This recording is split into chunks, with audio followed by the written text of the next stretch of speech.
हाय दोस्तों, नमस्कार। एक बार पुनः आप सभी का ओमनी देव पर स्वागत है।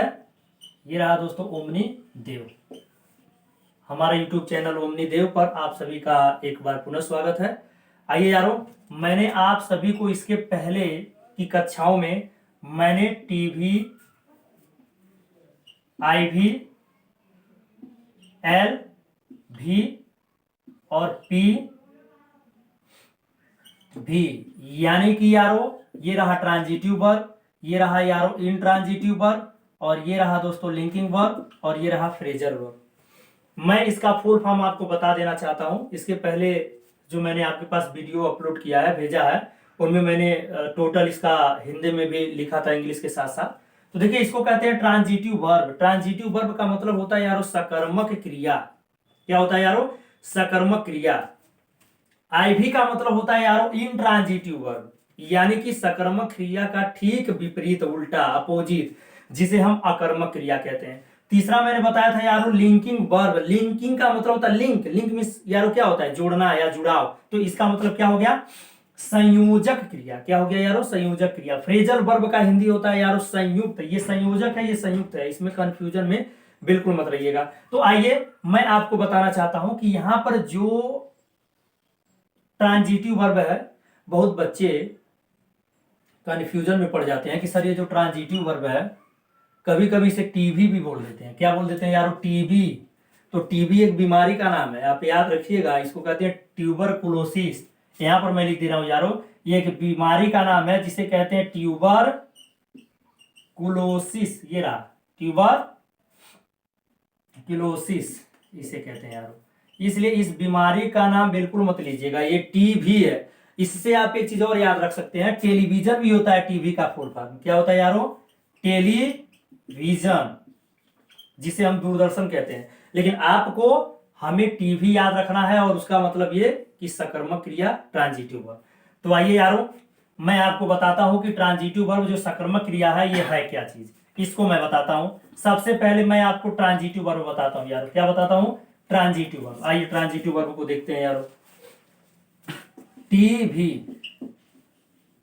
फर्स्ट ट्रांजिटिव वर्ब, जब वाक्य में क्रिया के साथ कर्म का प्रयोग किया गया होता है। जब कोई भी वाक्य हो, उसमें कर्म का प्रयोग किया गया हो क्रिया के साथ, तो ऐसी जो क्रिया होती है उसे हम ट्रांजिटिव वर्ब या सकर्मक क्रिया कहते हैं। जैसे मैंने यहां पर यारो लिख दिया, राम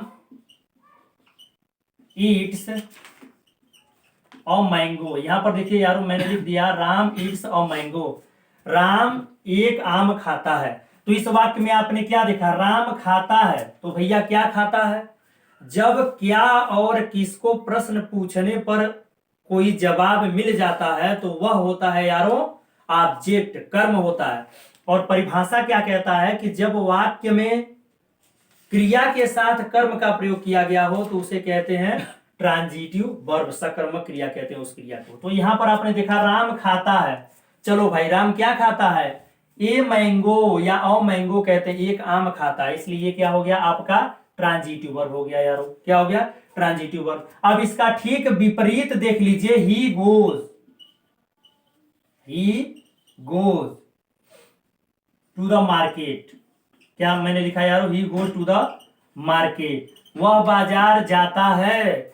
इस वाक्य में ऑलरेडी जो आपका गोज है इंट्रांजिटिव वर्ब है, क्योंकि इसमें कर्म का प्रयोग नहीं किया गया है। तुरंत यारो आपको ये जानने के लिए क्वेश्चन कर लेना चाहिए, क्या और किसको का।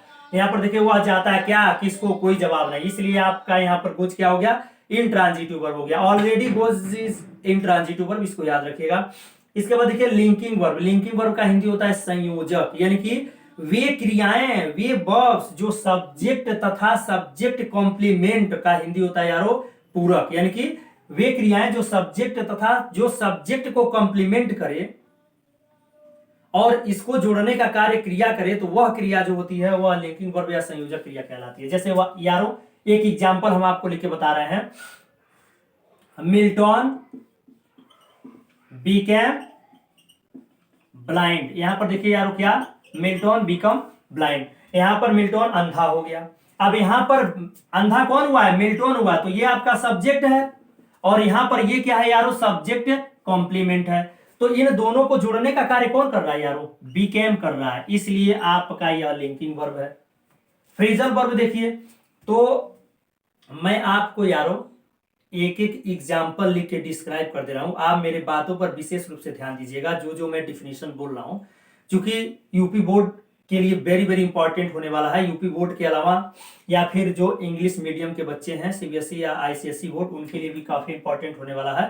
तो इसलिए मैं हिंदी और इंग्लिश दोनों में डिस्क्राइब कर रहा हूं ताकि आपको आसानी से समझ में आ जाए। अगर आपको ना समझ में आया हो तो फिर बैक साइड में जाकर आप हमारी बातों को सुन सकते हैं यारो।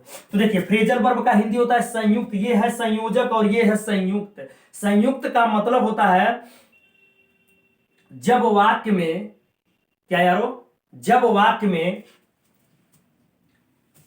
किसी क्रिया के साथ प्रीपोजिशन आता है, ध्यान दीजिएगा यारो, जब वाक्य में क्रिया के साथ प्रीपोजिशन आता है तो उसका अर्थ बदल जाता है। ये कभी कभी एडवर्ब का भी कार्य कर देता है। इस प्रकार के कॉम्बिनेशन को फ्रेजल वर्ब या संयुक्त क्रिया कहते हैं। जैसे मैं यहां पर एक वाक्य लिख रहा हूं यारो, I came across an old teacher, ये रहा यारो, an old teacher in the market, ये रहा यारो, इन द मार्केट, ये मैंने लिख दिया मार्केट। ये आपका वर्ब है। कम क्या है यारो? वर्ब है। मैं बार बार बताता हूं कि जब किसी इंग्लिश वर्ब जो होता है उसके हिंदी अर्थ में ना ने नहीं आता है, जैसे पढ़ना लिखना हंसना, यही इसकी पहचान है, तो हम इस स्थिति में उसे क्या कहते हैं?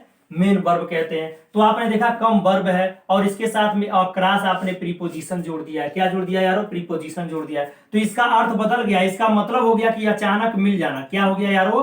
अचानक मिल जाना हो गया। यानी इसका हिंदी में अर्थ हो गया, I came across an old teacher in the market, मैं एक पुराने अध्यापक से बाजार में अचानक मिल गया। क्या हो गया यारो? अचानक मिल गया। इसी के साथ आपके ये जो वर्ब के भाग हैं 4 वो समाप्त हुए।